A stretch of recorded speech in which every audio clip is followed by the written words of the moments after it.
Hola, soy Max Kaiser y esto es Kaiser Report. Bueno, estamos viendo lo que sucede cuando el mundo deflacta. Observamos un comportamiento extraño de gente ahí fuera diciendo ¿qué pasa con la atención sanitaria? ¿Qué pasa con los costos de los estudios? Estos precios están subiendo, es la inflación. Pero no el oro, esta es la clave. Todo menos el oro está deflactando durante los últimos 10 años. En particular lo que está en la zona de amortiguación. De acuerdo, escuchemos más. Stacey Herbert.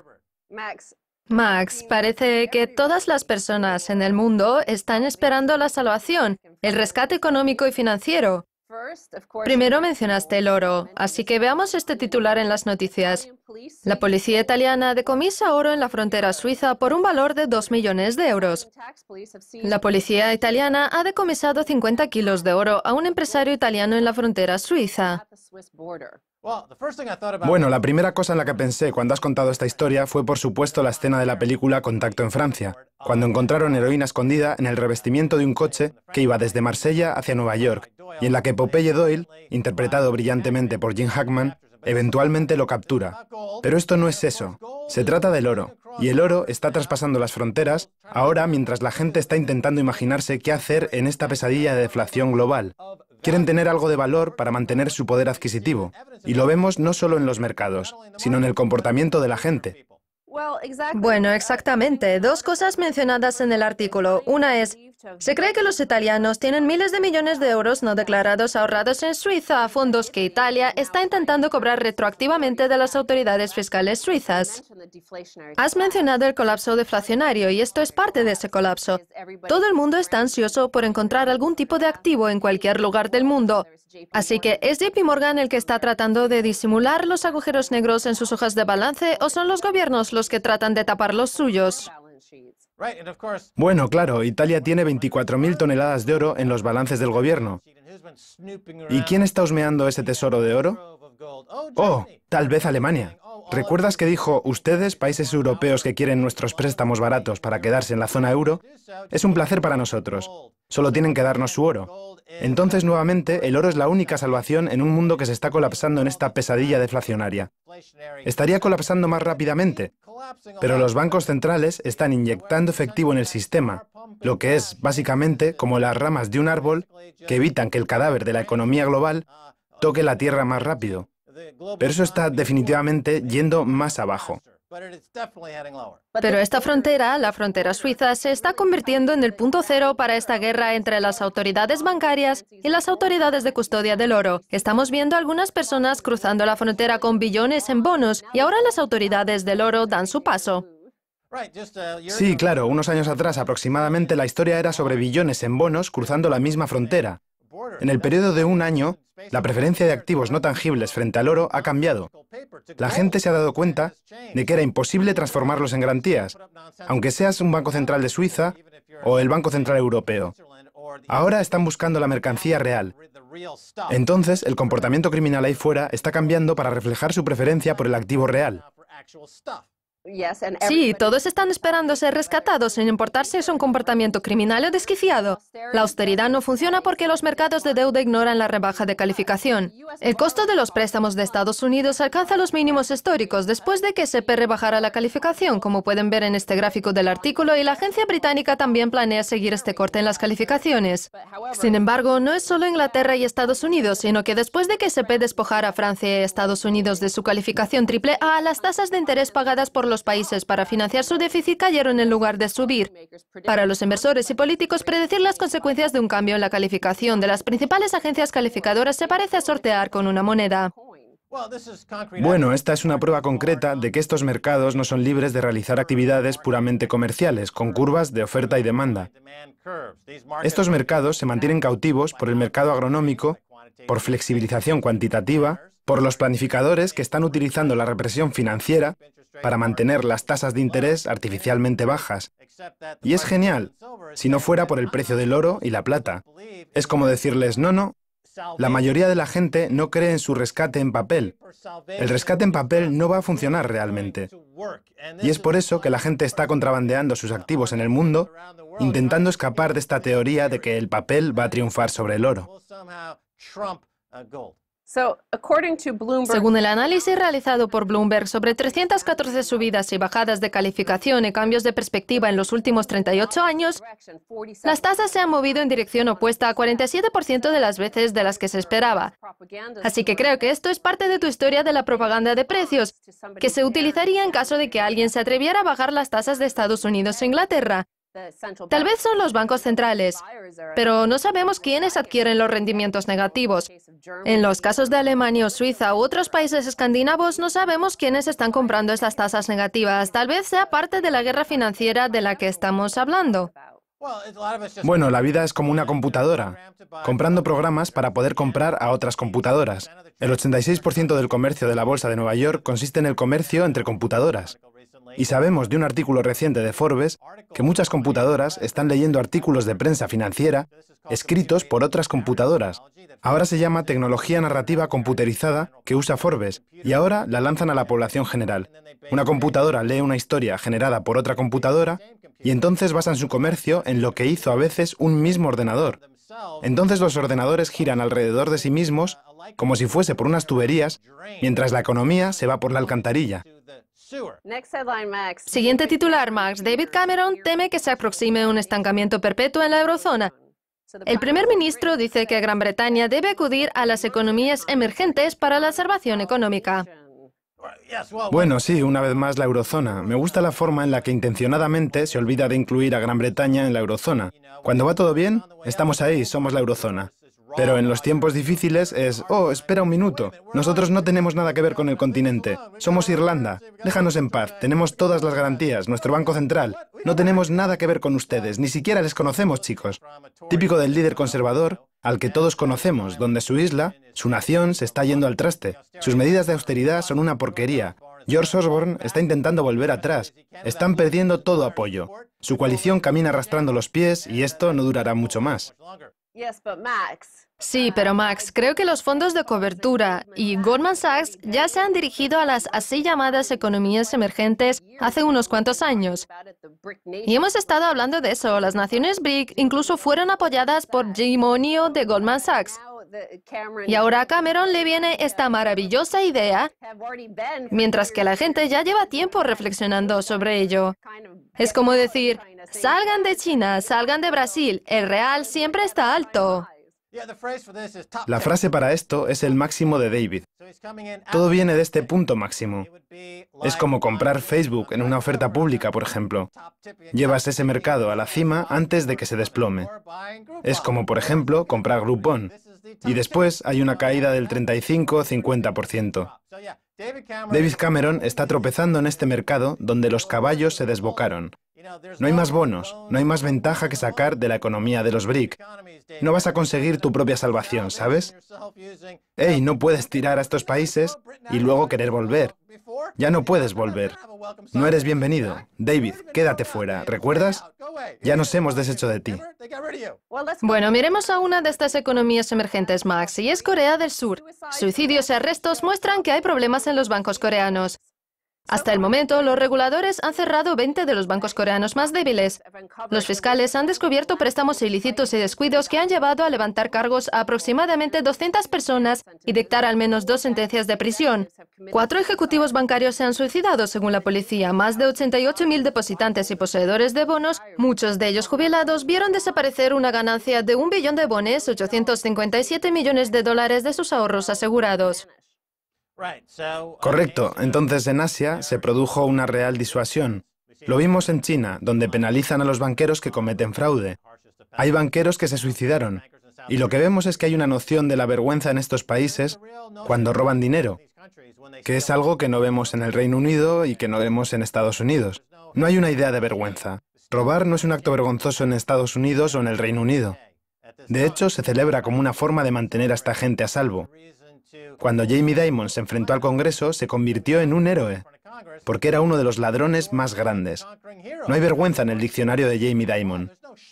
Esto es una interesante diferencia de culturas entre Oriente y Occidente. Una mujer con la que hablamos, Max Ji-mi-young, perdió la ganancia de 40 millones de wones o unos $35.000 en el Banco de Ahorros de Corea. Ji recuerda haber recibido un mensaje en septiembre de 2010 proponiéndole un ahorro a 5 años con una tasa de 8% anual. Algo fácil, prometió el banquero. Invirtió los ahorros de su madre, 4 veces mayores que los suyos propios, en bonos que no estaban protegidos por el seguro de depósitos. Dice, ¿cómo puedo decirle a mi madre de 80 años que he perdido el dinero del que ella vive? Me dejé engañar por un par de puntos de la tasa de interés y ahora veo que solo fue una trampa. Bueno, esta es una trampa que vemos en el mercado de las hipotecas. Los bancos ofrecen a los clientes hipotecas que van a correr por sus cuentas, los préstamos mentirosos. Esto ha generado una catástrofe multimillonaria en Estados Unidos. Eso es lo que los bancos están haciendo. Aquí en Asia, los bancos ofrecen cédulas hipotecarias que probablemente no puedan pagar. Y lo que vemos es una crisis de préstamos y ahorros. Lo vemos una y otra vez. Están hablando de una institución bancaria global para rescatar a los bancos. Pero si los banqueros quieren operar globalmente sin absolutamente ninguna ley, debería haber algún intento de A, evitar que esto pase, no tener más bancos desobedientes, para que la parte de los bancos en el mercado no supere un 1% o un 2% en cualquier país, o B, deberían ser sometidos a penalizaciones duras.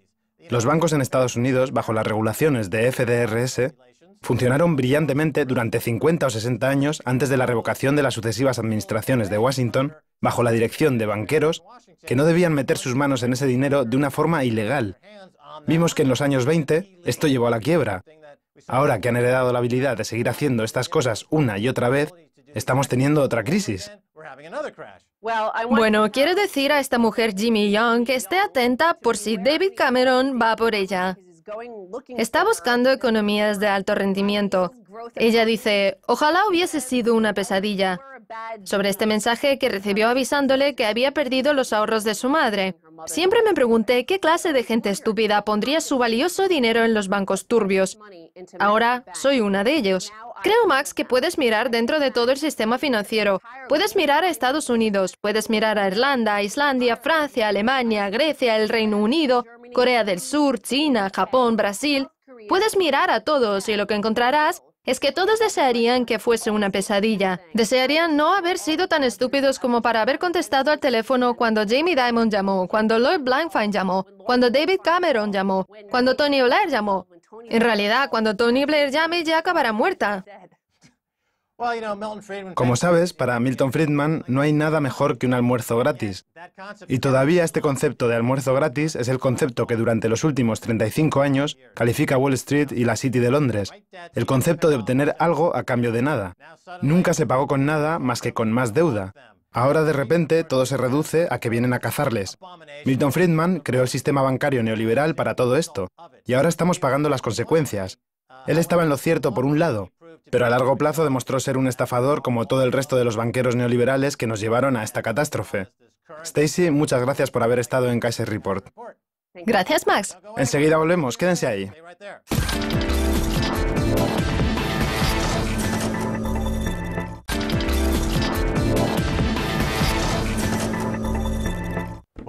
Bienvenidos de nuevo, soy Max Kaiser, es momento de ir con Rick Ackerman, del boletín Rick Speaks.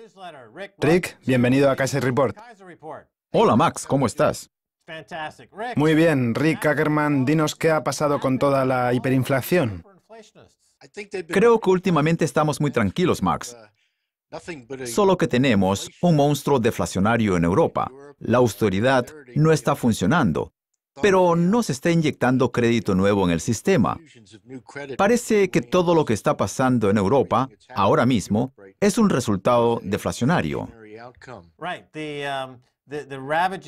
Bueno, los estragos de la cima de la crisis crediticia de 2007 continúan provocando daños por todo el mundo, sin importar lo que los bancos centrales hagan para detenerlo.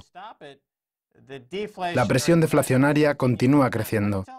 ¿Qué pasa cuando la gente mira los precios de las medicinas, miran los precios de los préstamos estudiantiles que se incrementan? ¿Cómo encajan estos factores en estas tendencias deflacionarias? Bueno, yo la llamo inflación de la escalera de caracol, Max. Y en comparación con una imagen más amplia de deflación, la deflación de los activos, la inflación de los precios de comestibles es bastante mansa.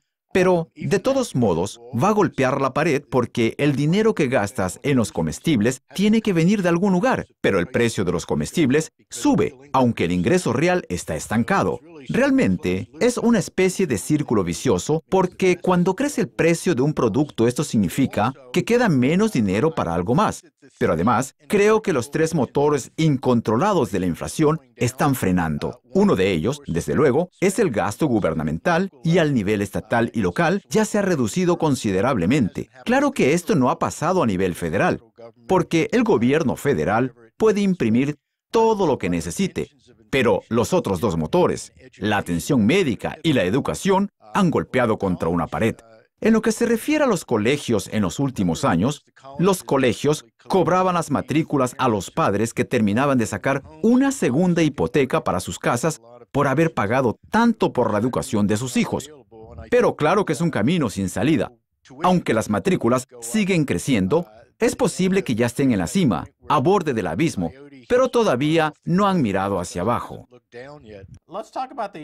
Hablemos del euro. El euro se ha convertido en una moneda muy volátil que sufre balanceos bruscos en ambas direcciones. ¿Qué dicen tus análisis, a pesar de la crisis política y financiera? ¿A dónde se está dirigiendo el euro? Es una pregunta interesante, Max. Desde el punto de vista puramente técnico, estoy mirando las cotizaciones del dólar y me siento muy seguro.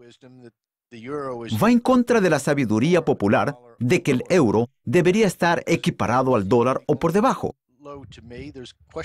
Y como no me parece que vaya por ese camino, mi pregunta es, ¿por qué, hasta donde puedo ver o hasta donde puedo razonar, los países que son solventes todavía usan el euro a pesar de estar estancados con él? Por ejemplo, Alemania, Finlandia o los Países Bajos, y no vuelven a sus monedas originales? Porque el mundo utilizaría su moneda y todos dirían, me encanta tener bonos de Alemania porque en Alemania son muy prudentes con su dinero.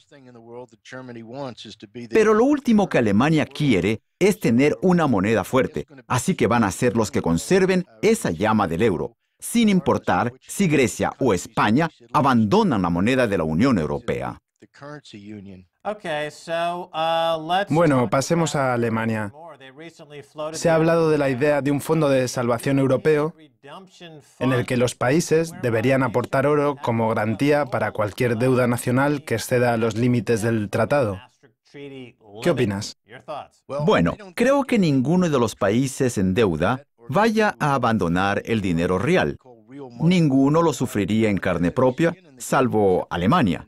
Y es por eso que insiste en una moneda fuerte y en términos fuertes.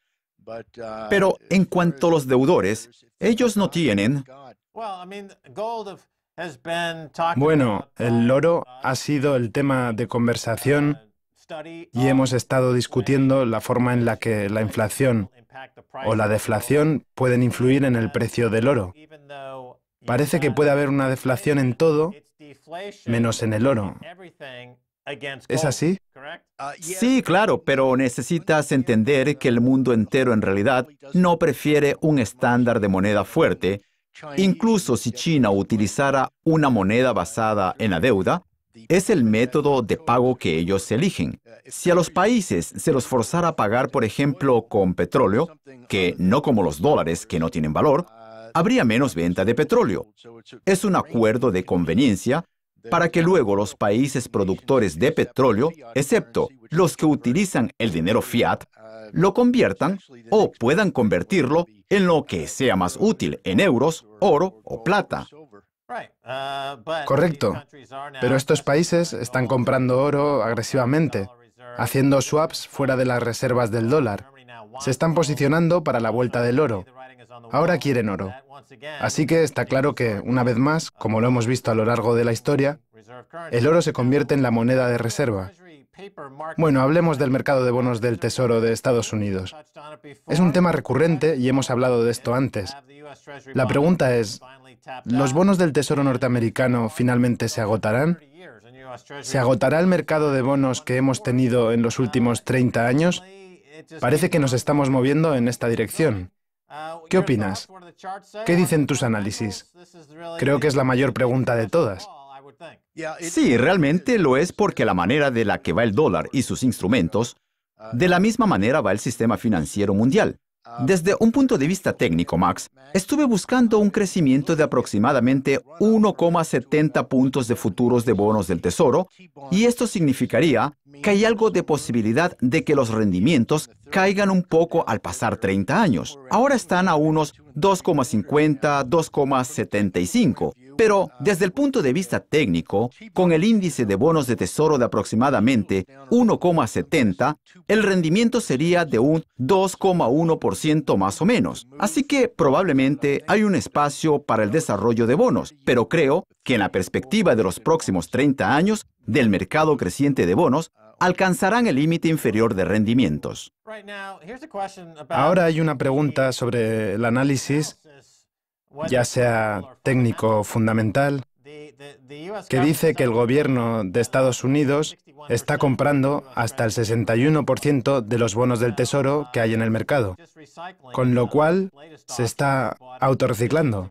Compran miles de millones de dólares en bonos y luego solucionan el problema vendiendo los bonos 6 horas más tarde, con lo cual se están convirtiendo en una gran lavandería, un esquema Ponzi. Entonces, este análisis técnico fundamental se convierte realmente en un chiste. Quiero decir, ¿realmente estos análisis revelan lo que está oculto detrás de todo esto? Bueno, creo que es verdad. Muchas veces es muy difícil unir todas esas piezas lógicas de por qué suben los bonos y por qué el dólar es más fuerte o más débil. Y por eso yo automáticamente dependo de estos gráficos, pero algunas veces, y es el caso de estos pronósticos para el euro, comienzo con el pronóstico de dejar de lado la lógica. Pero tienes razón. Es un esquema Ponzi. He oído números como el 60% respecto de los bonos que el Tesoro compra a la Reserva Federal. Pero es realmente un juego. Cuando ves que la Fed no puede monetizar, es que está otorgando créditos prácticamente gratis a los bancos. Y por supuesto, en Europa, hay arreglos de intercambio con la Reserva Federal de Estados Unidos que hacen posible que Italia o Europa tengan dinero, pero tenerlo en una moneda distinta del euro. Por lo que esto es realmente peor que el juego de los Ponzi. Es un fraude del que todo el mundo debería darse cuenta. Bueno, sí, para ser sincero, el monto total de compra de sus propios bonos supera el 100%. Si entiendes la connivencia entre esto mismo y Wall Street, esto es el motivo por el cual el endeudamiento total sigue aumentando hasta niveles jamás alcanzados históricamente. Y poniéndolo en otras palabras, es un suicidio financiero. Esto es la muerte a través de la creación de papeles. Esto es algo con lo que parece que Estados Unidos se siente cómodo en este momento. Ahora, hablando del tema de los papeles federales, recientemente se realizó un estudio del mercado de préstamos estudiantiles. ¿Es este el próximo desastre supremo? ¿Es parte del desastre global de JP Morgan que implicará más dirección, más impresión, más de lo mismo? Bueno, hay un asunto de billones de dólares aquí. Y en el sentido general, diría que no es tanto. Sí que es un montón de dinero, pero en el margen, es parte de un todo grande que probablemente derribará las cosas. Pero no creo que esto pase. Creo que el programa de préstamos sencillamente terminará en un escándalo cuando se descubra que solo algunos de los préstamos se devuelven. Nosotros ya sabemos que los prestamistas salen del colegio sabiendo cómo quedarse con parte de ese dinero. No todo, solo un poco. Creo que el promedio, escuché, es de $36,000. Esto es mucho dinero para este tipo de préstamos nuevos. Creo que estos billones terminarán siendo condonados en este punto. Bueno, este podría ser un buen momento para mirar esta relación entre la inflación y la deflación en los precios. En un estudio sobre el mercado de préstamos, la razón por la que los costos de educación están subiendo no es porque se haya incrementado la demanda, sino por un incremento del crédito, por el que automáticamente se debe pagar. Y como no puede pagarse esto automáticamente, se traduce en deflación. Entonces, esto es una deflación enmascarada, disimulada. Es el despertar de una señal de simulacro de precios. Es decir, un precio falso para los estudiantes que es tremendamente alto en la manipulación financiera, pero que no tiene nada que ver con la regla de satisfacer la demanda. ¿Estás de acuerdo? Eso es absolutamente correcto, ¿sabes? La burbuja de los préstamos estudiantiles es la misma que la burbuja inmobiliaria. La demanda se estimula artificialmente a través de la disponibilidad de dinero fácil. Y en este caso, en lo que respecta al tema de los préstamos estudiantiles, se trata de un dinero todavía más fácil que el de la industria inmobiliaria antes del colapso del 2007. Prácticamente le dicen al estudiante: no te preocupes, realmente ni tendrás que devolverlo. E incluso si vas a la letra de la ley, los términos de repago son tan simples que el estudiante puede mirar al préstamo con la expectativa de no pagarlo. Muy bien, Rick Ackerman, nos hemos quedado sin tiempo. Muchas gracias por haber estado en Kaiser Report. Muchas gracias a ti, Max. Muy bien, esto es lo que hemos visto en esta edición de Kaiser Report conmigo, Max Kaiser y Stacy Herbert. Quiero agradecer a mi invitado Rick Ackerman de Rick Speaks. Si quieren enviarme un email, pueden hacerlo a kaiserreport@rttv.ru. Hasta la próxima. Max Kaiser les dice adiós.